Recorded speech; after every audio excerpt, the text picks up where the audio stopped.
कहानी की शुरुआत कैलिफोर्निया के एक तट पर होती है। रे गेन्स नाम का एक बचाव पायलट अपनी तेज नाव में कुछ अजीब महसूस करता है। वह देखता है कि समुद्र का पानी अचानक से पीछे हटने लगा है। उसे तुरंत समझ आ जाता है कि यह एक भयानक सुनामी आने का संकेत है और किनारे पर खड़े लोग डर से कांपने लगते हैं। सभी लोग वहीं खड़े रह जाते हैं। अपनी जान बचाने के लिए रे गेन्स तुरंत अपनी नाव को मोड़कर गहरे समुद्र की ओर तेजी से बढ़ने लगता है। उसके साथ बाकी नाव चलाने वाले भी ऐसा ही करते हैं। नाव को किनारे से दूर ले जाना ज्यादा सुरक्षित होता है क्योंकि गहरे पानी में उठने वाली लहरें उतनी ऊंची नहीं होती, लेकिन उन्हें सुनामी के पूरी तरह से बनने से पहले ही वहां से निकलना था। उस समय सुनामी ने अपना डरावना रूप ले लिया था और विशाल लहरें धीरे धीरे गोल्डन गेट ब्रिज के पास पहुंच रही थीं। हालांकि तेज नाव की ताकत समुद्र की लहरों पर चढ़ने के लिए काफी नहीं थी, लेकिन उस समय लोगों के पास वापस जाने का कोई रास्ता नहीं था। स्थिति को देखते हुए रे ने अपनी नाव की स्पीड और बढ़ा दी और अपनी पूरी ताकत से लहरों की तरफ बढ़ने लगा। कुछ ही देर में कई तेज रफ्तार नावें लहरों पर चढ़ने लगीं और 60-70 डिग्री की चढ़ाई के सामने तेज नाव पर लगी आग बुझाने की मशीन भी नीचे गिर गई। पास की एक छोटी नाव कम ताकत की वजह से तुरंत पलट गई और विशाल लहर में समा गई।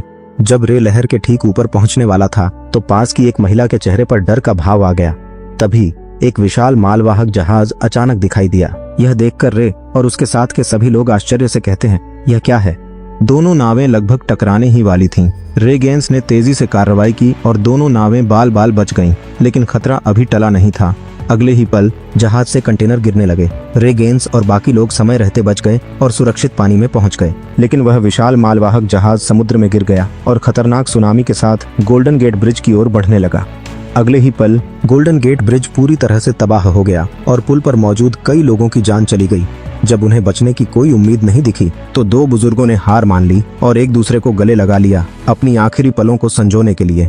सड़क पर लोग अभी भी पागलों की तरह भाग रहे थे, लेकिन प्रकृति के सामने इंसान कितने छोटे हैं। सैन फ्रांसिस्को शहर समुद्र के पानी में डूब गया। यह सब 3 दिन पहले शुरू हुआ था। उस समय लोगों को आने वाली आपदा के बारे में कोई जानकारी नहीं थी।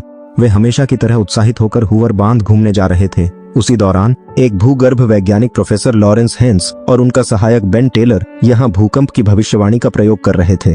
जब वे अपने प्रयोग की सफलता का जश्न मना रहे थे, तभी अचानक तेज भूकंप आया। प्रोफेसर ने तुरंत कंप्यूटर खोला और परिणाम देखकर चौंक गए। इतने कम समय में भूकंप की तीव्रता 7.8 तक पहुंच गई थी। इसके बाद बांध की दीवारों में बड़ी दरारें आ गईं। बांध इस भूकंप को सहन नहीं कर पाया और टूटने लगा। लोग डरकर इधर उधर भागने लगे।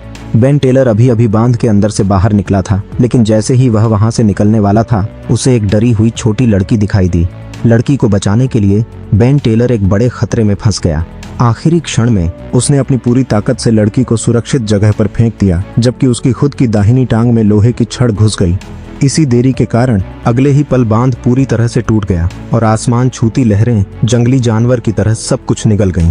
प्रोफेसर और छोटी लड़की चमत्कारिक रूप से बच गए। उस समय प्रोफेसर को यह नहीं पता था कि यह 7.8 तीव्रता का भूकंप सिर्फ एक बड़ी आपदा का संकेत था। हमारे हीरो रे गेन्स लॉस एंजल्स के एक फायर फाइटर हैं। उन्हें बांध के टूटने और शहर में बाढ़ आने की खबर मिली तो वे तुरंत बचाव के लिए हेलीकॉप्टर लेकर रवाना हो गए। लेकिन हवा में उन्हें जो दृश्य दिखाई दिया वह और भी भयानक था। शांत दिखने वाला शहर अचानक समुद्र की तरह हिलने लगा। दरअसल भूकंप न सिर्फ लॉस एंजल्स में फैला था, बल्कि इसकी तीव्रता बढ़कर 9.0 तक पहुंच गई थी। देखते ही देखते कई ऊंची इमारतें दबाव सहन नहीं कर पाईं और गिरने लगीं। इमारत के अंदर खाना खा रहे लोग इस अचानक आई आपदा से घबरा गए। रे गेन्स की पत्नी एम्मा गेन्स सुबह उसी इमारत में थी। जैसे ही उसने बाहर निकलने की कोशिश की, तेज झटके से वह गिर पड़ी। किसी तरह था उसने सीढ़ियों की ओर जाने वाला दरवाजा खोला तो देखा कि इमारत का दूसरा हिस्सा पहले ही गिर चुका था और बाहर का दृश्य भयानक था। एम्मा डरी हुई थी, लेकिन उसने हिम्मत नहीं हारी। वह भीड़ के साथ दूसरी तरफ की सीढ़ियों की ओर भागी, लेकिन जब लोग नीचे भाग रहे थे, एम्मा ऊपर की ओर भागी। उसे उम्मीद थी कि रे हेलीकॉप्टर लेकर उसे बचाने आएंगे और ऊंचाई पर ही उसे ढूंढने की संभावना ज्यादा थी। उसकी मेहनत रंग लाई। रे ने उसे निराश नहीं किया। रे जल्दी ही उस इमारत पर पहुंच गए जहां एम्मा थी। अपनी पत्नी को सुरक्षित देखकर रे ने राहत की सांस ली। फिर उन्होंने तेजी से बचाव का रैक नीचे उतारा। एम्मा ने देखा और तेजी से आगे बढ़ी, लेकिन उसी समय फर्श का एक टुकड़ा खिसक गया, जिससे एम्मा लगभग 100 मीटर ऊंची इमारत से गिरने वाली थी। वह बाल बाल बची। रे को कुछ गड़बड़ लगी। तभी पास की इमारत से जोरदार आवाज आई और रे की आंखों के सामने वह इमारत गिर गई। एम्मा ने देखा कि धूल का गुबार उनकी ओर आ रहा है और उसे एहसास हुआ कि यह इमारत भी जल्द ही गिरेगी। वह बचाव के फ्रेम की ओर दौड़ी, लेकिन धूल और मलबे में दब गई। रे ने जल्दी से बचाव के फ्रेम को ऊपर खींचा, लेकिन उस पर कोई नहीं था। अचानक उन्हें एम्मा की आवाज सुनाई दी। रे का हौसला फिर से बढ़ गया। उन्होंने देखा कि एम्मा फ्रेम के किनारे को मजबूती से पकड़े हुए थी। रे ने जल्दी से उसे खींचकर हेलीकॉप्टर में चढ़ा लिया। इसके बाद रे ने हेलीकॉप्टर को उड़ाकर वहां से निकलने की कोशिश की, लेकिन तभी एक और इमारत उनके सामने गिरने लगी। रे ने तेजी से प्रतिक्रिया दी और ज्यादातर पत्थरों से बच गए। जैसे ही उन्होंने हेलीकॉप्टर को संभाला, एक और इमारत उनकी ओर गिरने लगी, लेकिन अंत में रे ने अपनी कुशलता से दोनों को वहां से सुरक्षित निकाल लिया।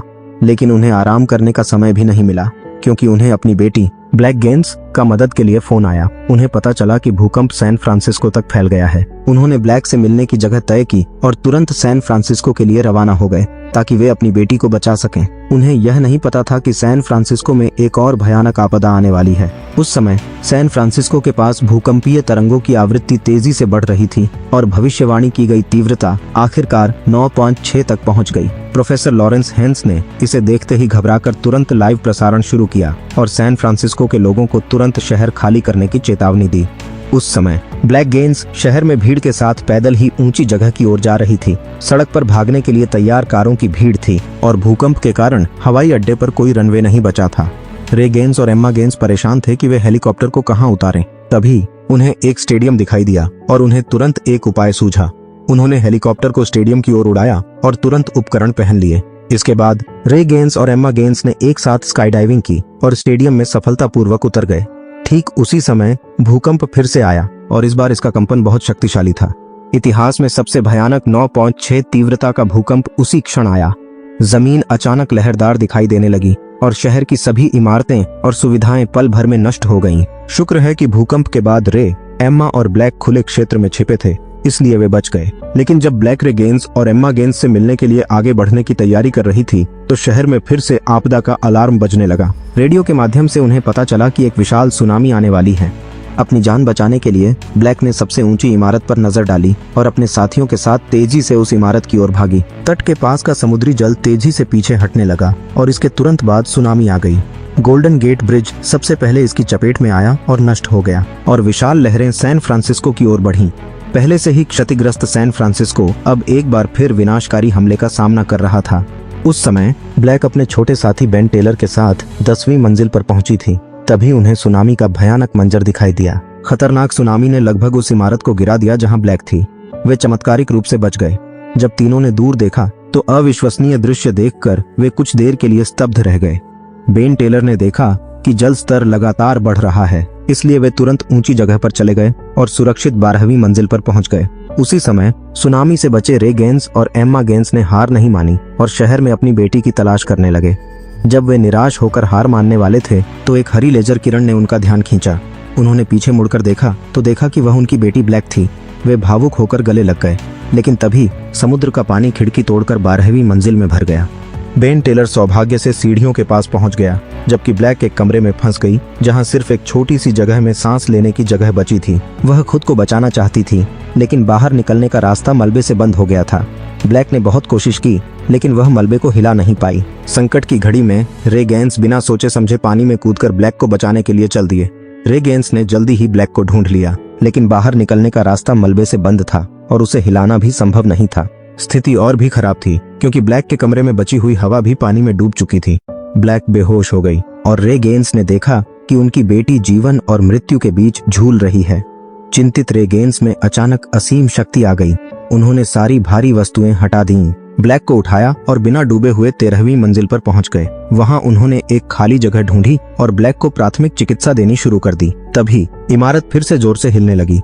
ऐसी स्थिति में इमारत कभी भी गिर सकती थी, इसलिए बेन टेलर लोहे की छड़ से कांच तोड़कर इमारत से बाहर निकलने की कोशिश करने लगा, लेकिन कांच बहुत मजबूत था। रे गेंस ने इमारत के अंदर सभी को देखा और स्थिति की गंभीरता को समझ लिया। उन्होंने नाव को इमारत की ओर मोड़ दिया और उससे इमारत में टक्कर मारी। उसी समय इमारत फिर से हिलने लगी। वे जल्दी से नाव पर चढ़ गए और इमारत के गिरने से पहले ही वहां से निकल गए। रे गेंस ब्लैक को बचाने की कोशिश कर रहे थे। आखिरकार ब्लैक की धड़कन वापस आ गई। रे और एम्मा ने उसे गले लगा लिया। कहानी के अंत में लोग भी नई शुरुआत की ओर बढ़ने लगे और इसी के साथ मूवी यही खत्म हो जाती है। अगर आपको हमारी यह वीडियो पसंद आई हो तो इसे लाइक करना न भूलें। अपने दोस्तों के साथ शेयर करें ताकि वे भी इस बेहतरीन कहानी का मजा ले सकें। अगर आप नए हैं तो हमारे चैनल को सब्सक्राइब करें और बेल आइकन दबाएं ताकि आपको हमारी हर नई वीडियो का नोटिफिकेशन मिल सके। हम आपके सुझावों का हमेशा स्वागत करते हैं, तो कमेंट सेक्शन में हमें बताएं कि अगली बार आप किस फिल्म की कहानी देखना चाहते हैं। तो धन्यवाद आप सभी का, और मिलते हैं अगली वीडियो में।